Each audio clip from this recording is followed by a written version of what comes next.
Hello everyone, welcome to Job for Education. Today we are going to discuss about first exam in our test series. ఇందులో చూసుకున్నట్లయితే మనకు 50 క్వశ్చన్లు ఉంటాయి. 50 క్వశ్చన్లు కూడా మనం డీటెయిల్డ్గా ఎనాలిసిస్ చేద్దాం. ఓకేనా, one by one. Okay, let's start. First question, ఈ క్రింది వానిలో పటాల రకం కానిదాన్ని గుర్తించమని చెప్పారు. చూడండి, పటాల రకము కానిది. చూడండి, ఫస్ట్ ఎవ్రీ ఆప్షన్ గురించి మనం కూడా డిస్కస్ చేద్దాం. భౌతిక పటాలు. భౌతిక పటాలు అంటే ఏంటంటే ఏదైనా ఒక ప్రదేశంలో ఉన్నటువంటి అడవుల గురించి కానీ, నదుల గురించి కానీ, మైదానాల గురించి కానీ, పర్వతాల గురించి కానీ, పీఠముల గురించి కానీ వివరించేటటువంటి పటాలను భౌతిక పటాలు అంటారు. అంటే ఈ భౌతిక పటాలు అనేది పటాల రకాలలో ఒకటి, కాబట్టి ఇది ఆన్సర్ కాదు. నెక్స్ట్, రాజకీయ పటాలు. రాజకీయ పటాలంటే ఫర్ ఎగ్జాంపుల్ మన తెలంగాణ రాష్ట్రం తీసుకున్నట్లయితే తెలంగాణ రాష్ట్రంలో ఉన్నటువంటి జిల్లాలు కానీ, మండలాలు కానీ గీచినటువంటి పటాన్నే తెలంగాణ రాజకీయ పటం అంటారు. అదర్వైజ్ లేకుంటే మనం భారతదేశ పటం తీసుకున్నాం అనుకోండి, భారతదేశంలో ఉన్నటువంటి వివిధ రాష్ట్రాలు, కేంద్రపాలిత ప్రాంతాలను తీసుకుని గీచినటువంటి పటాన్ని భారతీయ రాజకీయ పటం అంటాం. ఈ రాజకీయ పటాలు కూడా పటాల రకాలలో ఒకటి. నెక్స్ట్, చారిత్రక పటాలు. చారిత్రక పటాలంటే ఏదైనా ఒక వంశం యొక్క చరిత్రను తెలుసుకుంటూ, ఫర్ ఎగ్జాంపుల్ మౌర్య సామ్రాజ్యాన్ని తీసుకుంటాం. మౌర్య సామ్రాజ్య స్థాపకుని దగ్గర నుంచి, మౌర్య చంద్రగుప్తుని దగ్గర నుంచి అయితే చివరి చక్రవర్తి వరకు జరిగినటువంటి వివిధ సంఘటనలు వివరిస్తూ అశోకుడు చేసినటువంటి కళింగ యుద్ధం కానీ, అలాగే బిందుసారుడు కానీ వీళ్ళ గురించి వివరిస్తూ ఉన్నటువంటి పటాన్ని ఏమంటాం మనం? చారిత్రక పటం అంటాం. ఇది కూడా పటాల రకాలలో ఒకటే.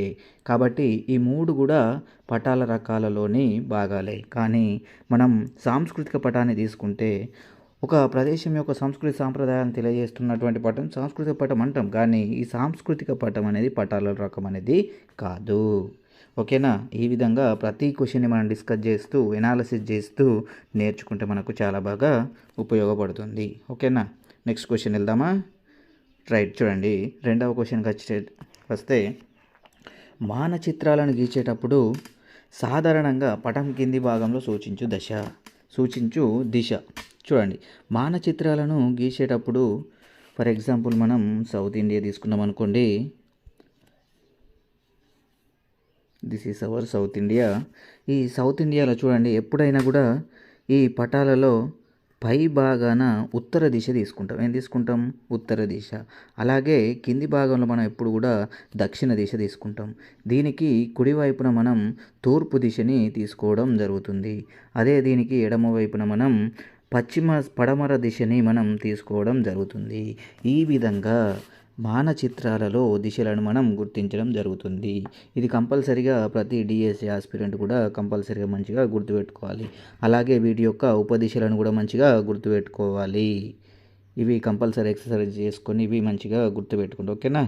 రైట్, మరి క్వశ్చన్లు అసలు ఏం అడగడం జరిగింది? చూడండి, ఏం అడిగిందంటే మానచిత్రాలను గీసేటప్పుడు సాధారణంగా పటంలో కింది భాగంలో, క్లూ వర్డ్ ఏంటిది? కింది భాగంలో సూచించు దిశ. ఏంటిది కింది భాగంలో సూచించు దిశ? దక్షిణం. Option 2 is the correct answer.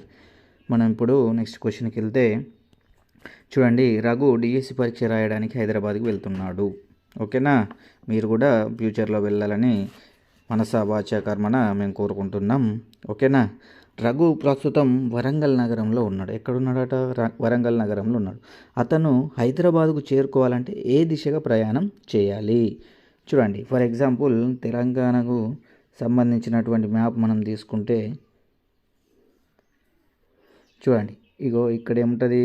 For example Warangal తీసుకుందాం మనం ఇక్కడ. నెక్స్ట్, మన యొక్క రాష్ట్ర రాజధాని హైదరాబాద్ ఇక్కడ తీసుకుందాం. చూడండి, వరంగల్ నుంచి ఏ దిశన రఘు వెళ్తే హైదరాబాద్ని చేరుకుంటాడు? ఈ దిశ ఏంటిది? ఉత్తరం. కాబట్టి హైదరాబాద్కు చేరుకోలేడు. నెక్స్ట్, ఈ దిశ ఏంటిది? తూర్పు. ఈ దిశన వెళ్ళినా కూడా హైదరాబాద్ని చేరుకోలేడు. ఒకవేళ ఎడమ వైపున ఈ దిశను వెళ్ళిండు అనుకోండి, పడమర సైడ్, అప్పుడు కూడా హైదరాబాద్ని చేరుకోలేడు. కానీ ఈ దిశగా ప్రయాణిస్తే రఘు హైదరాబాద్ని చేరుకుంటాడు. ఈ దిశ ఏంటిది? దక్షిణం. So what is our answer for this question అంటే చూడండి, ఏంటిది ఆన్సర్ వచ్చేసి option 2 is the right answer for this question. దక్షిణం. దక్షిణ సైడ్న రఘు బయలుదేరితే హైదరాబాద్ చేరుకొని డిఎస్సి మంచిగా రాయగలుగుతాడు. ఓకేనా? ఈ విధంగా మనం డీటెయిల్డ్గా ఈ ఆన్సర్స్ అనేటివి డిస్కస్ చేసుకుందాం. ఓకేనా? రైట్. నెక్స్ట్ క్వశ్చన్ చూడండి. భారతదేశాన్ని కనుగొనాలని 1492లో బయలుదేరిన ఇటలీకి చెందిన అన్వేషకుడైన కొలంబస్ చివరికి కనుగొన్న ప్రదేశం ఏంటిది? చూడండి, క్రిస్టోఫర్ కొలంబస్ అనే వ్యక్తి యూరప్లోని స్పెయిన్ దేశం నుంచి స్పెయిన్ రాణి కొరకు బయలుదేరి ఈ యూరప్ దాటి అట్లాంటిక్ సముద్రం గుండా వస్తూ ఇక్కడ ఒక దీవులను చేరుకుంటాడు. ఈ దీవులను చేరుకున్న తర్వాత ఇక్కడ ఉన్నటువంటి వ్యక్తులను క్రిస్టోఫర్ కొలంబస్ ఇండియన్స్ అని పిలవడం జరుగుతుంది. ఏమంటాడు? ఇండియన్స్ అని అక్కడ ఉన్నటువంటి గిరిజన జాతులని పిలుస్తాడు. పిలిచి నేను ఇండియాకు చేరుకున్నా అని చెప్పి చాలా సంతోషించి గర్వంగా చెప్పుకుంటాడు. కానీ కొన్ని నెలల తర్వాత ఏం కనుక్కుంటాడంటే యాక్చువల్గా అతను చేరుకున్నది ఇండియా కాదు, భారతదేశానికి అసలు చేరుకోలేదు, నేను ఒక కొత్త ప్రదేశానికి చేరుకున్నా అని కనుక్కుంటాడు. ఈ విధంగా కనుక్కున్నటువంటి ప్రదేశానికి చూడండి, ఇతను యూరప్ నుంచి ఏ వైపున వచ్చిండు? వెస్ట్ వైపున వచ్చిండు. అలాగే ఇక్కడ ఉన్నటువంటి ప్రజలను ఏమని పిలిచిండు? ఇండియన్స్ అని పిలవడం జరిగింది. అందుకే ఈ ప్రదేశాన్ని, అక్కడ ఉన్నటువంటి దీవులను తర్వాత ఏం పేరు పెట్టడం జరిగిందంటే వెస్ట్ ఇండీస్ దీవులని అక్కడ ఉన్నటువంటి దీవులకు నామకరణం చేయడం జరిగింది. ఈ విధంగా వెస్టిండీస్ దీవులను క్రిస్టోఫర్ కొలంబస్ కనుగొన్నాడు. ఆ తర్వాత ఈ వెస్టిండీస్ దీవుల నుంచి ఇంకాస్త పడమరగా వెళ్ళి అమెరికా ఖండాన్ని కూడా కనుక్కున్నటువంటి వ్యక్తి క్రిస్టోఫర్ కొలంబస్ గారు. ఈ విధంగా అమెరికా ఖండాన్ని మరియు వెస్టిండీస్ దీవులని కనుక్కున్న వ్యక్తి ఎవరు? Christopher Columbus. అలాగే మరి భారతదేశానికి మరి సముద్ర మార్గాన్ని కనుక్కున్న వ్యక్తి ఎవరు? భారతదేశానికి సముద్ర మార్గం కనుక్కున్న వ్యక్తి వచ్చేసి వాస్కో డి గామా. అంతేగాని క్రిస్టోఫర్ కొలంబస్ ఆఫ్రికాని కనుగొనలేదు, ఆర్కిటిక్ని కూడా కనుగొనలేదు. ఓకేనా? రైట్. నెక్స్ట్ క్వశ్చన్ వచ్చేసి చూడండి, భూమికి సంబంధించి సరికాని వాక్యం గుర్తించండి అంటున్నాడు. చూడండి, భూమికి సంబంధించి ఫస్ట్ ఆప్షన్ చూడండి, నిజానికి భూమి ఖచ్చితంగా గోళాకారంలో కానీ ఖచ్చితంగా గుండ్రంగా కానీ ఉండదు. ఎస్, ఖచ్చితంగా గోళాకారంలో ఉండదు, అట్లనే గుండ్రంగా కూడా ఉండదు. చూడండి, ఇలా ఉంటుంది, ఇది ఖచ్చితంగా గుండ్రంగా ఉండదు, అలాగే గోళాకారంగా కూడా ఉండదు. ఉత్తర దక్షిణ ధృవాల దగ్గర కొద్దిగా నొక్కుకుపోయి ఉంటుంది. చూడండి, ఈ ధృవాల దగ్గర ఇట్లా సమాంతరంగా ఉంటుంది, నొక్కుకుపోయి ఉంటుంది ఇక్కడ. ఓకేనా? ఇది కూడా కరెక్ట్ ఆన్సర్. నెక్స్ట్, భూమధ్య రేఖ దగ్గర కొద్దిగా ఉబ్బినట్టు ఉంటుంది. చూడండి, ఇది భూమి అనుకుంటే ఇది భూమధ్య రేఖ, 0 డిగ్రీ అక్షాంశాన్ని మనం ఏమంటాం? భూమధ్య రేఖ అంటాం. ఈ భూమధ్య రేఖ దగ్గర భూమి అనేది కొద్దిగా ఉబ్బినట్టు ఉంటుంది. ఈ థర్డ్ ఆప్షన్ కూడా కరెక్ట్ ఆన్సరే. ఫోర్త్ ఆప్షన్ చూద్దాం. చూడండి, భూమి మీద ఒక స్థానం నుండి ఒకే దిశలో వెనుదిరగకుండా మనం ప్రయాణం చేయడం మొదలు పెడితే అదే స్థానానికి తిరిగి చేరుకోము అంటున్నాడు. చేరుకుంటామా? చేరుకోము అని ఆప్షన్ ఇచ్చిండు, కానీ ఇది రాంగు. ఇప్పుడు ఫర్ ఎగ్జాంపుల్ చూడండి, ఇక్కడ నుంచి మనం భూమిపైన ప్రయాణం చేస్తూ వెనుదిరగకుండా బయలుదేరినాం అనుకోండి, మళ్ళీ ఇదే స్థానానికి యథావిధిగా మనం చేరుకోవడం జరుగుతుంది. So fourth option is the wrong answer for this. Answer ఏంటిది ఈ క్వశ్చన్కి? Fourth option is the right answer. సరికాని వాక్యాన్ని గుర్తించమని చెప్పింది కాబట్టి సరికాని వాక్యం ఏంటిది? Option fourth one is the సరికాని వాక్యం. ఓకేనా? ఈ విధంగా మనం ఈజీగా ఆన్సర్స్ని మనం గుర్తించాలి. ఓకేనా? రైట్. నెక్స్ట్ చూడండి, 6th క్వశ్చన్ వచ్చేసి చూస్తే ఈ క్రింది వాక్యాలలో సరికాని వాక్యాలను గుర్తించండి అంటాడు. చూడండి, క్లూ వర్డ్ ఏంది అసలు? సరికాని వాక్యాలు, సరి అయినవి కావు. ఏమడుగుతున్నాడు? సరి కాని వాక్యాలను అడుగుతున్నాడు. మనం ఇదే గుర్తించాలి, సరికాని వాక్యాలను. చూడండి, ఉత్తర ధ్రువంలో గడ్డగట్టిన మహాసముద్రం అంటార్కిటికా మహాసముద్రం అంటున్నాడు. చూడండి, ఫర్ ఎగ్జాంపుల్ ఇది భూమి అనుకుంటే ఉత్తర ధ్రువం దగ్గర ఉన్నటువంటి గడ్డగట్టిన మహాసముద్రం ఏంటిది? ఇది ఆర్కిటిక్ మహాసముద్రం, అంటార్కిటిక్ కాదు. అంటే ఇది రాంగ్ ఆన్సర్.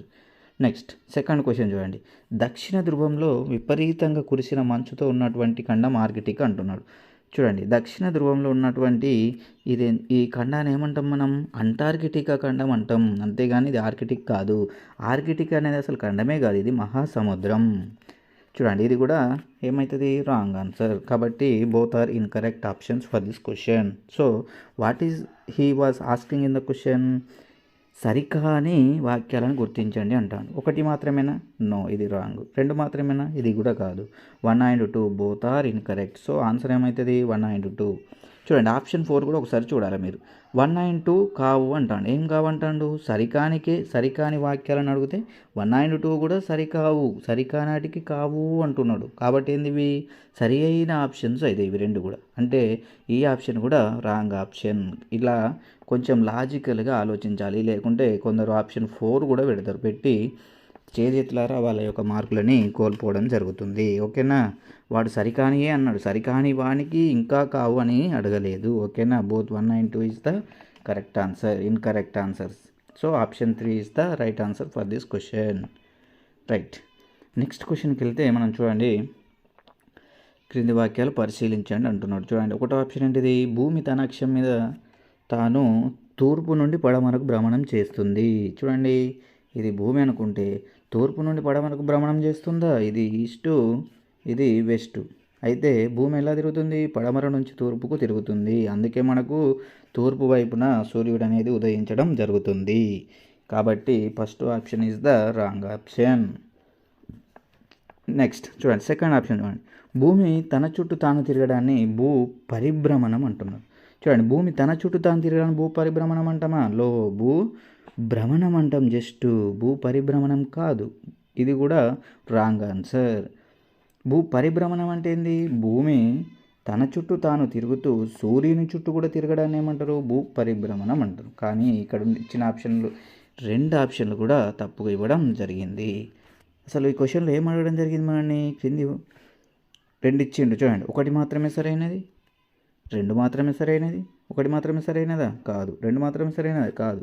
ఒకటి రెండు వాక్యాలు సరైనవా? కావు. ఒకటి రెండు వాక్యాలు కూడా సరికావు. కాబట్టి fourth one is the correct answer for this question. Right. Next క్వశ్చన్కి వెళ్ళిపోతే చూడండి, అక్షాంశాలకు సంబంధించి క్రింది వాక్యాలను పరిశీలించండి అంటున్నాడు. సరే, పరిశీలిద్దామా?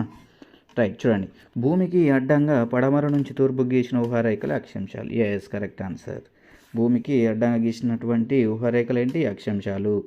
అక్షాంశాలన్నీ సమాన పొడవును కలిగి ఉంటాయి. సెకండ్ ఆప్షన్ చూడండి. ఫర్ ఎగ్జాంపుల్, ఇది భూమి అనుకుంటే చూడండి, 0 డిగ్రీ అక్షాంశం భూమధ్య రేఖ, 23.5 డిగ్రీల అక్షాంశం ఉత్తర అక్షాంశం కర్కట రేఖ, 23.5 డిగ్రీల దక్షిణాక్షం మకర రేఖ, ఇది ఆర్కిటిక్ వలయం, అంటార్కిటిక్ వలయం, ఇది ఉత్తర ధ్రువం, ఇది దక్షిణ ధ్రువం. చూడండి, ఈ అన్ని అక్షాంశాలు కూడా సమాన పొడవును కలిగి ఉన్నాయా? లేదు. భూమధ్య రేఖ పొడవుగా ఉన్నది, అలాగే ఉత్తర ధ్రువం పోయినా కొద్దీ, అలాగే దక్షిణ ధ్రువం పోయినా కొద్దీ రేఖల యొక్క పొడవులు అనేటివి తగ్గుతూ పోతున్నవి. పోతూ చూడండి, ఉత్తర ధ్రువం దగ్గర బిందువు లెక్కనే ఉంటుంది, అలాగే దక్షిణ ధ్రువం దగ్గర కూడా 90 డిగ్రీల అక్షాంశం ఒక చిన్న బిందువు లెక్క ఉంటుంది. కానీ అన్ని సమాన పొడవును కలిగి ఉండవు. So option 2 is the wrong option. We eliminate this option. Next, అక్షాంశాలలో పొడవైనది భూమధ్య రేఖ. ఇంతకుముందు మనం మ్యాప్ ద్వారా చూసుకున్నాం. చూడండి, పొడవైనది భూమధ్య రేఖేనా? Yes, correct option. ఇది కరెక్టే, ఇది కరెక్టే. So 1 and 3 is the right options for this question. So answer ఏమవుతుంది? ఆప్షన్ 3, 1 and 3 మాత్రమే సరైన అనేది దీనికి కరెక్ట్ ఆన్సర్. ఓకేనా? రైట్. చూడండి, నెక్స్ట్ క్వశ్చన్కి వెళ్ళిపోదాం మనం. చూడండి, రేఖాంశాలకు సంబంధించి కింది వాక్యాలను పరిశీలించండి అంటాను. ఒక ధ్రువం నుంచి వేరొక ధ్రువానికి నిలువుగా కలుపుతుండే రేఖలే రేఖాంశాలు. Yes, correct answer. నిలువుగా ఒక ధ్రువం నుంచి ఇంకో ధ్రువానికి గీసినటువంటి రేఖలను ఏమంటారు? రేఖాంశాలు అని అంటారు. రేఖాంశాలన్నీ ఒకే పొడవును కలిగి ఉంటాయి. ఎస్, ఒకే పొడవును కలిగి ఉంటాయి. ఇవన్నీ కూడా వృత్తాలే, అన్నీ కూడా సమాన పొడవును కలిగి ఉంటాయి. ప్రతి రేఖాంశం కూడా సమాన పొడవును కలిగి ఉండడం జరుగుతుంది. కాబట్టి బోత్ ఆప్షన్స్ అనేటివి కూడా ఇక్కడ కరెక్ట్ ఆప్షన్స్ అవుతాయి మనకి ఇక్కడ. చూడండి, రెండు కూడా కరెక్ట్ అయినప్పుడు చూడండి, సరైన సమాధానం ఎంచుకోవాలి. ఒకటి మాత్రమే సరైనది, రెండు మాత్రమే సరైనది, ఈ రెండు కూడా తప్పు ఆప్షన్స్. 1, 2 వాక్యాలు సరైనవి. ఆప్షన్ 3 అనేది ఈ క్వశ్చన్కు సరి అయిన ఆప్షన్. ఓకేనా? ఈ విధంగా మనం మంచిగా సెలెక్ట్ చేసుకోవాలి ఆప్షన్ని. నెక్స్ట్ చూడండి, 10వ క్వశ్చన్కి వెళ్ళిపోదాం మనం. 10వ క్వశ్చన్ ఏమంటున్నాడంటే, 0 డిగ్రీ రేఖాంశాన్ని అంతర్జాతీయ దినరేఖ అంటారు. చూడండి, మరి 0 డిగ్రీ రేఖాంశాన్ని అంటే మనం అంతర్జాతీయ రేఖాంశం అంటామా? చూడండి ఒక నిమిషం, ఇది 0 డిగ్రీ రేఖాంశం, ఈ 0 డిగ్రీ రేఖాంశం అనేది ఇంగ్లాండ్లోని థేమ్స్ నది గుండా వెళ్తూ ఉంటుంది. దీన్ని ఏమని పిలుస్తామంటే మనం గ్రీన్విచ్ రేఖాంశం అంటారు. So first option we eliminate, ఇది రాంగ్ ఆప్షన్. నెక్స్ట్ 180 డిగ్రీల తూర్పు పశ్చిమ రేఖాంశాన్ని గ్రీనిచ్ రేఖాంశం అంటారట. చూడండి, గ్రీనిచ్ రేఖాంశం అంటామా? అనము. 180 డిగ్రీల తూర్పు పశ్చిమ రేఖాంశాన్ని ఏమంటారు? అంతర్జాతీయ దినరేఖ అని పిలవడం జరుగుతుంది.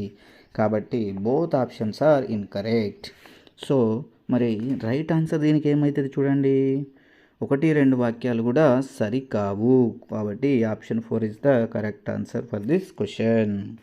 ఓకేనా? ఈ విధంగా కొంచెం లాజికల్గా థింక్ చేసి మనం ఆన్సర్ని పట్టాలి, లేకుంటే మీరు మార్కును కోల్పోవడం జరుగుతుంది. ఓకేనా? Right, shall we go for the next question. Right, భారతదేశం మధ్య గుండా వెళ్తున్నటువంటి రేఖ. చూడండి, భారతదేశం మధ్య గుండా వెళ్తున్నటువంటి రేఖ ఏంటి? చూడండి, భారతదేశం మధ్య గుండా వెళ్తున్నటువంటి రేఖను ఏమంటారు? కర్కట రేఖ అంటారు. ఈ కర్కట రేఖ అనేది భారతదేశంలోని 8 రాష్ట్రాల గుండా ప్రయాణిస్తుంది. ఓకేనా? ఎన్ని రాష్ట్రాలు? 8 రాష్ట్రాలు. మరి ఈ 8 రాష్ట్రాలు ఏంటి? ఇది కూడా వెరీ ఇంపార్టెంట్. ఈ విధంగా కూడా క్వశ్చన్ మీకు జనరల్ స్టడీస్లో అడగవచ్చు, లేదా సోషల్ స్టడీస్లో కూడా అడగవచ్చు, కరెంట్ అఫైర్స్లో కూడా అడగవచ్చు. చూడండి, ఆ 8 రాష్ట్రాలు ఏంటి అంటే, చూడండి ఒక కోడ్ చెప్తా, కోడ్ ద్వారా మీరు నేర్చుకోవాలి. రాచగుమ జాపత్రిమి. ఏంటిది? రాచగుమ జాపత్రిమి. దేనికి కోడ్ ఇది? కర్కట రేఖ. భారతదేశంలో కర్కట రేఖ ప్రయాణిస్తున్నటువంటి రాష్ట్రాలు ఇవి. రా అంటే రాజస్థాన్, ఇటు రమ్మని కాదు. చా అంటే చెంపదెబ్బ కాదు, ఛత్తీస్గఢ్. రాజస్థాన్, ఛత్తీస్గఢ్. గుజరాత్, మా ఫర్ మధ్యప్రదేశ్. జా ఫర్ జార్ఖండ్, పా ఫర్ పశ్చిమ Bengal. 3 for Tripura, me for Mizoram. ఈ విధంగా 8 రాష్ట్రాలను మీరు గుర్తుంచుకుంటే భవిష్యత్తులో జరిగే ఎగ్జామ్స్కి మీకు ఉపయోగకరంగా ఉంటుంది. ఓకేనా? అప్పుడు మాత్రమే మీరు ఏ విధంగా క్వశ్చన్ అడిగినా కూడా మీరు అప్పుడు చేయగలుగుతారు. ఓకేనా?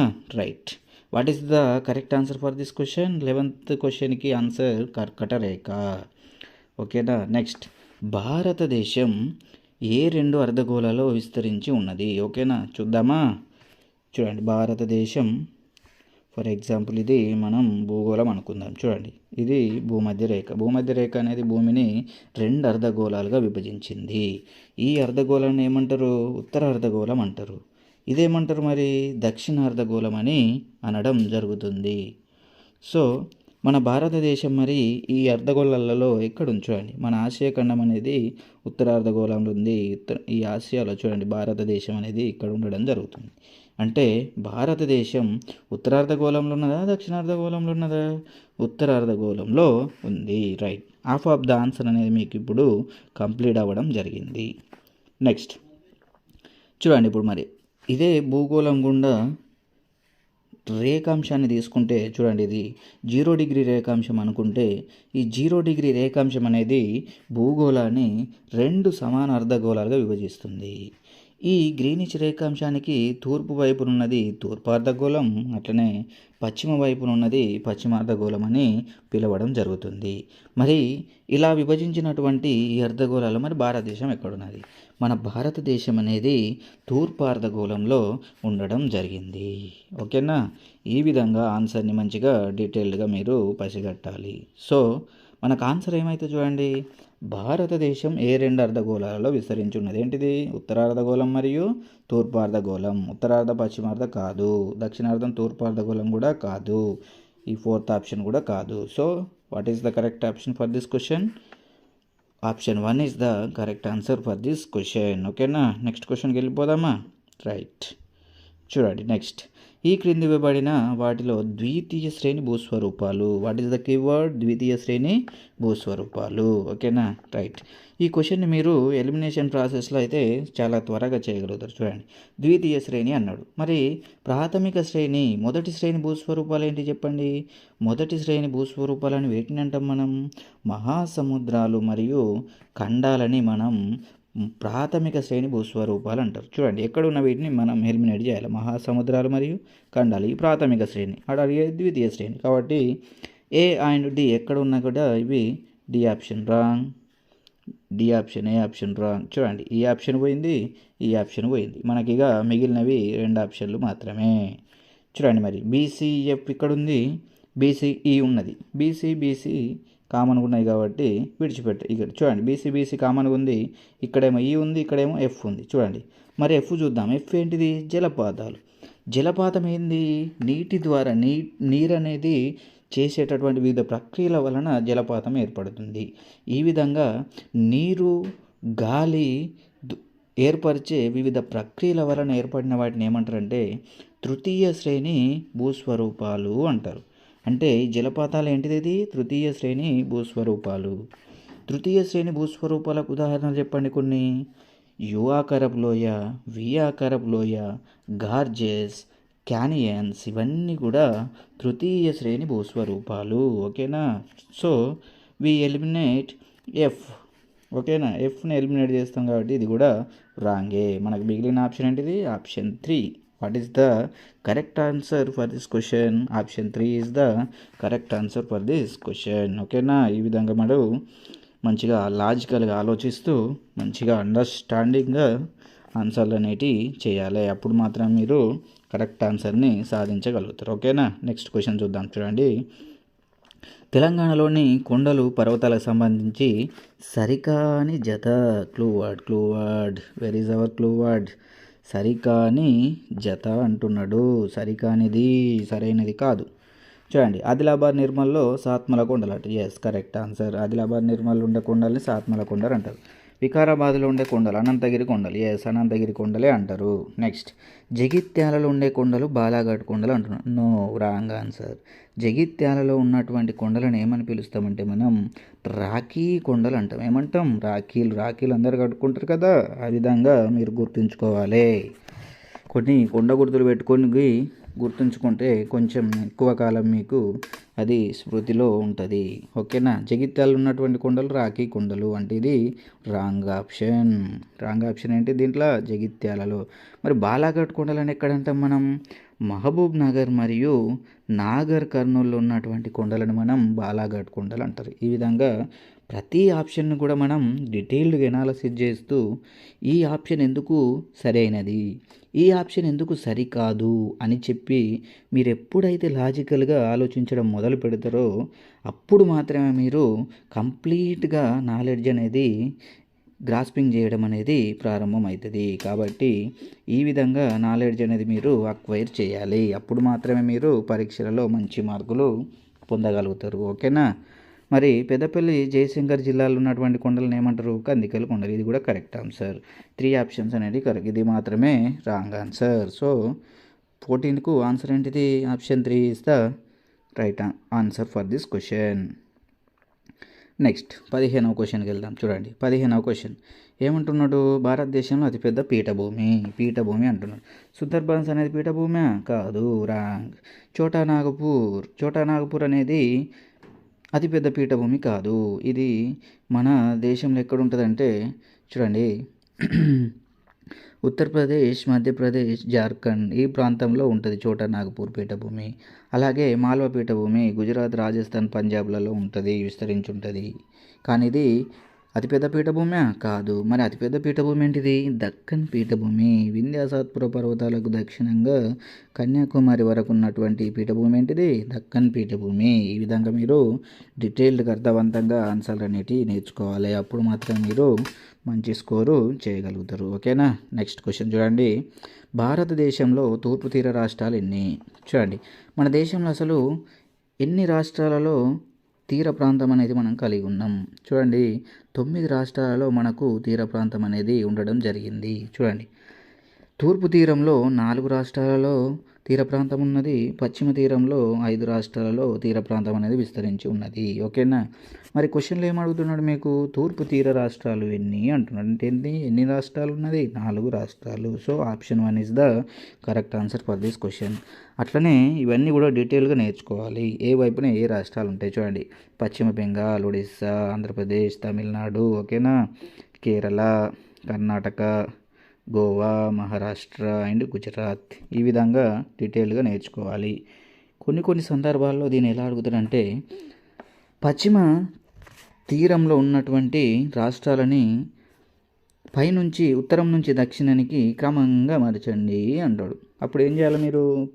ఉత్తరంగా ఉన్నటువంటి నార్థన్ మోస్ట్ స్టేట్ ఏది తీర రాష్ట్రం ఇక్కడ గుజరాత్, ఆ తర్వాత ఏంటిది మహారాష్ట్ర, ఆ తర్వాత ఏంటిది మరి గోవా, ఆ తర్వాత ఏంటిది కర్ణాటక, కేరళ. ఈ విధంగా వరుసగా మీరు గుర్తించాలి. ఈ విధంగా మీరు నాలెడ్జ్ అక్వైర్ చేసిళ్ళు అనుకోండి, మీకు జీవితాంతం ఇది ప్రతి విషయంలో కూడా ఉపయోగపడుతుంది. కేవలం కాంపిటేటివ్ ఎగ్జామ్స్ కాకుండా నిత్య జీవితంలో కూడా చాలా బాగా మీకు ఉపయోగపడుతుంది. ఓకేనా? రైట్. నెక్స్ట్ క్వశ్చన్ చూడండి. ఈ క్రింది వాక్యాలను పరిశీలించండి. 17th question పరిశీలిద్దామా? చూడండి. నెక్స్ట్ మరి ఏమని పరిశీలించమంటాను చూడండి. దక్కన్ పీఠభూమిలోని అధిక ప్రాంతం తెలంగాణలో ఉండటం వలన ఈ ప్రాంతాన్ని తెలంగాణ పీఠభూమి అంటారు. ఎస్, కరెక్టే కదా. మనం తెలంగాణ పీఠభూమి అంటాం. మన రాష్ట్రం కూడా తెలంగాణ పీఠభూమిలోనే భాగంగా ఉన్నది. నెక్స్ట్, దక్కన్ పీఠభూమికి పశ్చిమం వైపున పశ్చిమ కనుమలు ఉన్నాయి. చూడండి, దక్కన్ పీఠభూమికి పశ్చిమం వైపున ఏమున్నాయి? పశ్చిమ కనుమలు. అలాగే తూర్పు వైపున ఏమున్నాయి? తూర్పు కనుమలు. ఓకేనా? ఈ విధంగా మంచిగా మీరు నేర్చుకోవాలి. అంటే ఏంది? సెకండ్ ఆప్షన్ కరెక్టే, థర్డ్ ఆప్షన్ కరెక్టే, అంటే 3 ఆప్షన్లు కూడా సరి అయినవే. So what is the correct answer for this question? 1, 2, 3 3 కూడా కరెక్ట్ ఆన్సర్లే. ఓకేనా? రైట్. నెక్స్ట్ క్వశ్చన్ చూద్దాం. డెల్టాకు సంబంధించి సరికాని వాక్యాన్ని గుర్తించండి. ఏమంటాడు? డెల్టాకు సంబంధించి సరికాని వాక్యం అంట. కీవర్డ్ ఏంది? సరికానిది. సరైనవి గుర్తించారు. భారతదేశంలో అతిపెద్ద డెల్టా సుందర్బన్స్. కరెక్ట్. నది సముద్రంలో కలిసే ముందు అనేక చిన్న చిన్న పాయలుగా విడిపోతుంది. ఈ పాయల మధ్య భాగంలో ఇసుక, మెత్తటి మట్టి, మేటలుగా ఏర్పడి డెల్టాలు ఏర్పడతాయి. ఎస్, కరెక్టే. నెక్స్ట్ చూడండి. సాధారణంగా డెల్టాలు చతుర్భుజాకారంగా ఉంటాయట. చతుర్భుజాకారంగా ఉంటాయా? నో, డెల్టా అంటేనే త్రిభుజాకారంగా ఉంటాయి. కాబట్టి త్రిభుజాకారంగా ఉంటాయి. ఇది రాంగ్ ఆప్షన్. మరి 4th కూడా ఒకసారి చూద్దామా? దీని సంగతి కూడా ఏంటో. డెల్టాలోని భూములు ఒండ్రు మట్టితో ఏర్పడి సారవంతంగా ఉంటాయి. Yes, correct answer. సో దీనికి కరెక్ట్ ఆన్సర్ ఏంటిది? ఆప్షన్ 3 చతుర్భుజాకారంగా ఏర్పడతాయి అనేది రాంగ్. కాబట్టి ఆన్సర్ ఏంటిది? ఇది option 3 is the right answer for this question. Next answer చూద్దామా? నెక్స్ట్ చూడండి. 1853లో బ్రిటిష్ వారు విజయవాడ దగ్గర కృష్ణా నది పైన నిర్మించిన బ్యారేజ్. దీన్ని మనం లాజికల్గా ఆలోచిస్తే ఈజీగా గుర్తించవచ్చు. చూడండి.